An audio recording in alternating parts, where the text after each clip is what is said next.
que se le hiciera a los niveles de productividad que los empresarios y el sector financiero han generado los últimos 35 años a partir de la Constitución y la implementación de un modelo económico neoliberal de exclusión, de hambre y miseria. Establece que los trabajadores deberían tener un salario más alto. Los gremios, pese a las decisiones del Consejo de Estado, decisiones contrarias a los propósitos y objetivos plasmados en la Constitución, unos magistrados que fueron nombrados por sectores políticos de derecha terminaron intentando darle una estocada al incremento al salario mínimo. La verdad hoy es que ese aumento no recoge siquiera los mínimos necesarios para que un trabajador pueda sostener dignamente a sus familias. Y en ese sentido, la decisión que tomara este gobierno fue acertada. La defendemos en la calle, la defendemos con la movilización, la defendemos con argumentos y la seguiremos defendiendo en el escenario político, electoral, que tendremos que enfrentar el 8 de marzo. ¡Cállese! En ese sentido, seguimos avanzando en la construcción de un país en el que los adultos mayores tengan un recurso mínimo de siquiera 230,000 pesos mensuales. Recurso que sectores como el Centro Democrático, el Partido Conservador o el Partido Liberal o Cambio Radical o el Partido de la U le querían arrebatar a esos adultos mayores. Estamos a la espera de que la Corte Constitucional, como tiene que ser, autorice la reforma pensional que este gobierno adelantó, promovió e intentó garantizar se implementara desde el año anterior. La realidad en el marco de la reforma pensional es que magistrados de la Corte Constitucional que también le den favores o al Centro Democrático o al Partido Conservador o al Partido de la U o al Partido Liberal, pretenden que no sea debidamente aprobada por la Corte como tendría que ser. La reforma pensional que está hoy en discusión y que también defendemos en la calle busca que 3 millones de adultos mayores tengan la posibilidad de recibir una pensión o un recurso mensual como mínimo de 230,000 pesos. Supera ampliamente lo que gobiernos anteriores entregaban, pero no permitió que el recurso llegara hasta los 500,000 pesos que este gobierno propuso. Hoy estamos debatiéndonos para el país que queremos realmente sea nuestra querida Colombia. Invito a los manizaleños y manizaleñas que no han decidido cuál será su posición en el próximo debate electoral, que miren a Argentina, Argentina nombró a un outsider, un hombre como Milei, que se la jugó por el sector privado, por el sector financiero y por entregar el país. Hoy Argentina privatizó el derecho al agua, le entregó la empresa más importante que tenían los argentinos en relación con el suministro de este líquido vital a una empresa israelí, propiedad del gobierno genocida de Benjamín Netanyahu. Una contradicción. Argentina le entrega la empresa de agua con el supuesto de una privatización a una empresa estatal israelí. Argentina acaba de hacer una reforma laboral. Argentina hoy incrementó la jornada de trabajo a 12 horas diarias. Y lo que han dicho algunos candidatos de derecha es que si llegan a la presidencia de la República, implementarán el modelo que Milei viene promoviendo en Argentina.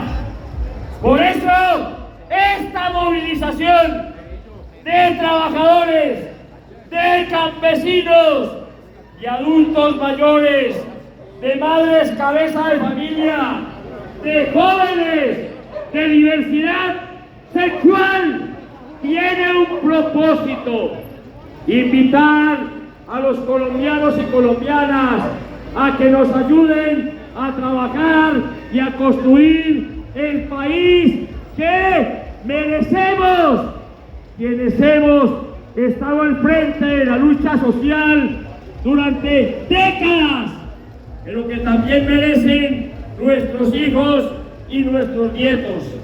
Hoy en la calle estamos consolidando las bases, las raíces del árbol que tenemos que construir los colombianos y colombianas.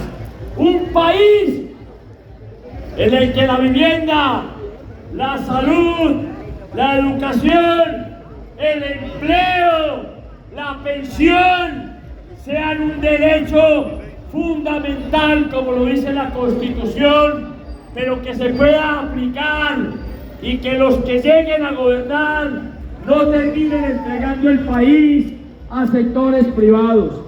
Eso es fundamental que lo tengamos en cuenta en relación con la magnitud de la movilización que estamos promoviendo el día de hoy.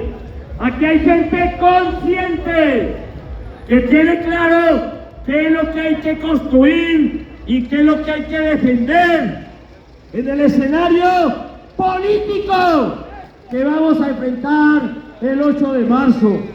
La invitación fundamentalmente es a que participemos en conciencia, acompañando el proyecto de quienes quieren trabajar por un país en el que todos tengamos igualdad de derechos. Durante 200 años nos ha manejado una oligarquía minoritaria, una oligarquía que se robó la salud, que se robó las pensiones, que entregó los recursos naturales, que vendió las empresas más importantes de este país. Una oligarquía, como decía Jorge Eliezer Gaitán, que se puso del lado de los intereses, de la corrupción, de la politiquería y del clientelismo. Ahora entonces, decía ese caudillo en 1948, que tenía que definir el pueblo de qué estaba hecho y con qué realmente se quería comprometer. O está del lado de las transformaciones sociales, de las transformaciones políticas, de las transformaciones económicas, o está del lado de quienes se han robado la nación durante tantos años. Esos partidos que se camuflan en colores diferentes de manera permanente no son más que la réplica de liberales y conservadores que se han repartido los recursos de la nación en familias que históricamente acumularon importantes niveles de capital, robándose la plata de los colombianos y colombianas. Los Pastrana, los Santos, los Uribe, los Vargas Llera, los Gómez Hurtado, esas familias, esos apellidos, esos nombres, entregaron el país, privatizaron los recursos naturales, nos generaron condiciones de miseria, hambre y desigualdad. Colombia viene creciendo a tasas del 3%. Colombia viene bajando el desempleo.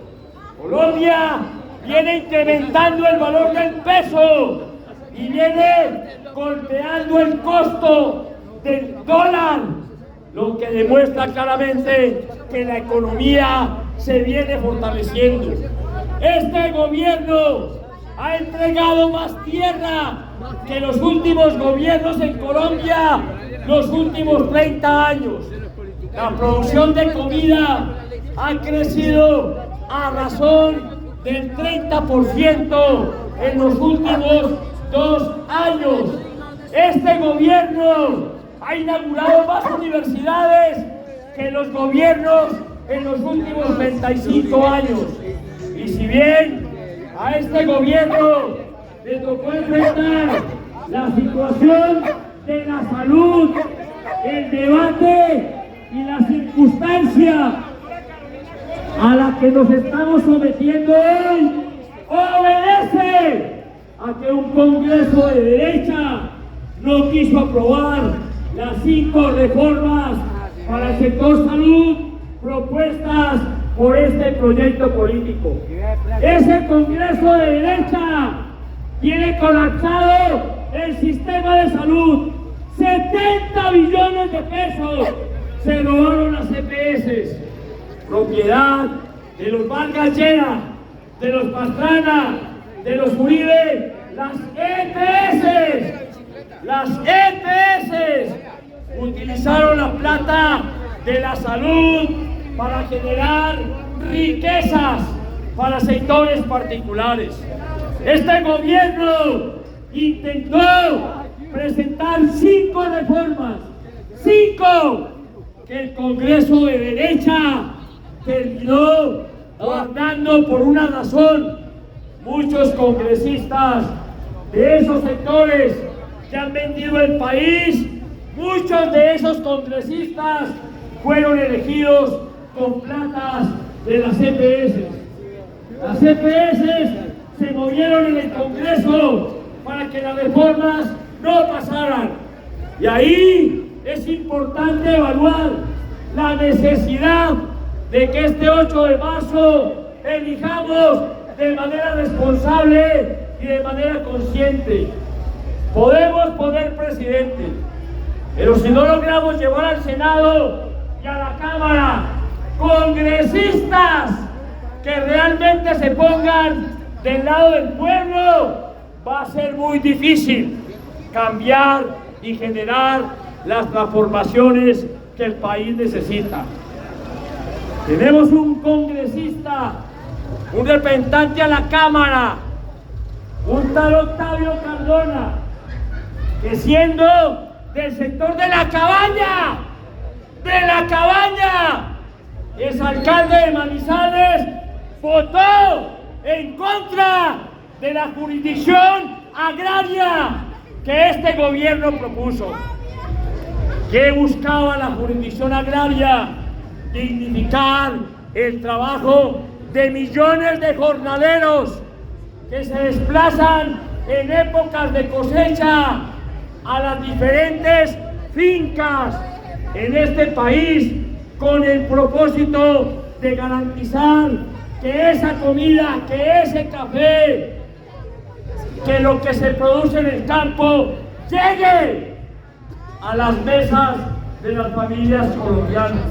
Ese tal congresista, ese tal señor del Partido Liberal, ese es alcalde Octavio Cardona, que viene del sector de la Cabaña, votó en contra de una reforma que buscaba dignificar la vida de los campesinos en Colombia. Pero tenemos así otros congresistas de diferentes sectores que en Bogotá buscaban contratos, eran petristas, pero en Manizales se presentaban como antipetristas. Este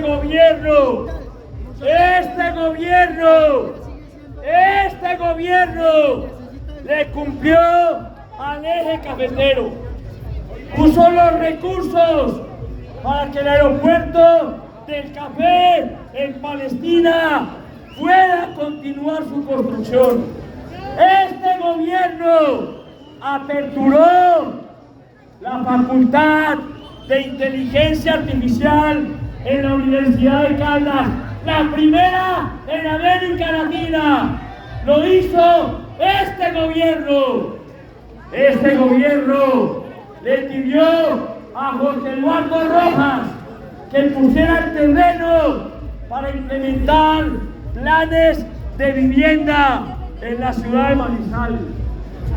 José Eduardo Rojas le dio la espalda a esta propuesta. Este gobierno le ofreció a Rojas unos desplazamientos de misiones médicas a la ciudad de Manizales para garantizar la atención y promoción en materia de salud. Rojas no quiso atender el ofrecimiento de este gobierno nacional. Está claro entonces que quienes ejercen el mandato en estos municipios tienen por objeto evitar que ciudadanos como quienes vivimos en Manizales tengamos la posibilidad, con el acompañamiento del gobierno nacional, de tener una vida digna. Quiero recordarle a los manizaleños que el hospital de Caldas fue privatizado en el 2004, que fue Néstor Eugenio, amigo de Germán Cardona, de Llano, de Rivas, de Rojas, de Octavio. Fue Néstor Eugenio el que liquidó el hospital de Caldas. El hospital de Caldas se le entregó a una empresa privada, Servicios Especiales de Salud de Caldas CES, empresa privada que se lucró con la plata de las EPS y que hoy dice que no le presta el servicio a la nueva EPS, que tuvo que ser intervenida porque quienes la manejaban eran personas nombradas por los políticos de esos sectores o partidos que han gobernado el país. Se robaron la plata. Y ese es el debate que estamos dando en este importante escenario. De tal suerte que la movilización, manizaleños y manizaleñas, tiene que ver con una discusión profunda. ¿Qué país queremos los colombianos y las colombianas? Por supuesto que han habido errores, equivocaciones, en cabeza de esos dirigentes políticos que se camuflan muy bien en los proyectos que tienen por objeto construir de la mejor manera posible la vida de los colombianos y colombianas, políticos que lograron camuflarse en el proyecto, políticos que buscan al final generar riquezas particulares, políticos a los que hoy se les señala directamente como responsables de aquellos problemas de malversación de fondos.